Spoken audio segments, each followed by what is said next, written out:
दोस्तों, खबर आई है चीन के राष्ट्रीय और अंतर्राष्ट्रीय अखबार ग्लोबल टाइम्स, जो अंग्रेजी में है, इंटरनेट पे भी अवेलेबल है, कि चीन और रूस एक नए संधि करने जा रहे हैं और स्पेस टेक्नोलॉजी में, स्पेस रिसर्च में, जो 2035 तक रहेगा और इनका लक्ष्य है इंटरनेशनल लूनार रिसर्च स्टेशन यानी ILRS स्थापित करने का। यह एक बहुत बड़ा कदम होगा। ILRS यानी यह एक पृथ्वी और चांद के बीच में एक स्टेशन होगा, स्पेस स्टेशन होगा, जिसका उपयोग इनके दावों के हिसाब से केवल चीन और अमेरिका ही, माफ कीजिएगा, चीन और रशिया ही नहीं, बल्कि विश्व के कई अन्य देश भी कर सकेंगे जो इनके साथ पैक्ट में शामिल होते हैं। खुला हुआ पैक्ट है। इनका कहना है कि अमेरिका की तरह वह केवल मिलिट्री यूज के लिए नहीं और अमेरिका और नाटो के लिए नहीं, बल्कि पूरे विश्व, पूरे मानवता के लिए होगा। कहां तक वो बात होगी, बात अलग है, लेकिन इनका लक्ष्य वह है।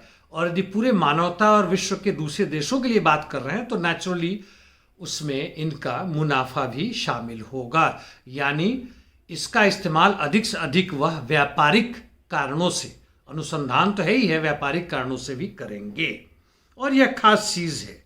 और इनके साथ साथ इनका यह भी कहना है कि जैसे GPS के बारे में आप जानते होंगे, इनका अपना जो सैटेलाइट है, जो पूरे वर्ल्ड में, पृथ्वी के ऊपर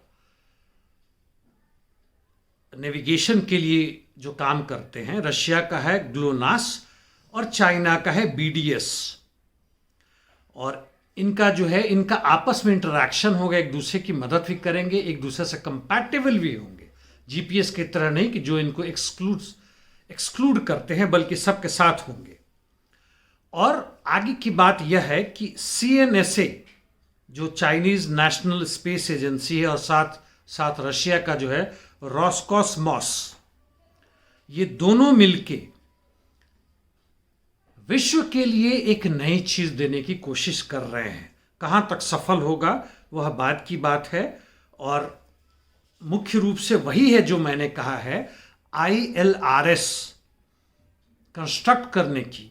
यानी वह स्टेज थ्रू होगा, केवल चांद तक आने जाने के लिए नहीं, बल्कि डीप स्पेस यानी पूरे सोलार सिस्टम में एक्सप्लोरेशन के लिए कि क्या होता है, और उसके बाहर भी संभवतः वह चीजें होंगी।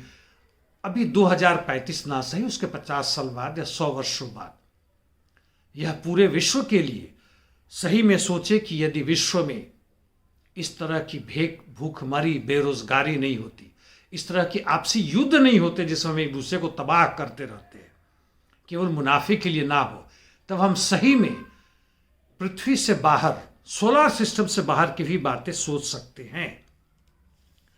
और जहां तक इस बीच में है, चीन के 3 लूनार मिशन यानी चांद के लिए मिशन हैं, जो चांग 7, 8, 9 है, उनका भी यही लक्ष्य है। और इस बीच में रोसकॉसमॉस को वो प्रवेश करने की कोशिश कर रहे हैं कि उसे भी उसमें लाएंगे, ताकि deep space exploration, data processing और आगे के अनुसंधान के लिए कर पाएंगे।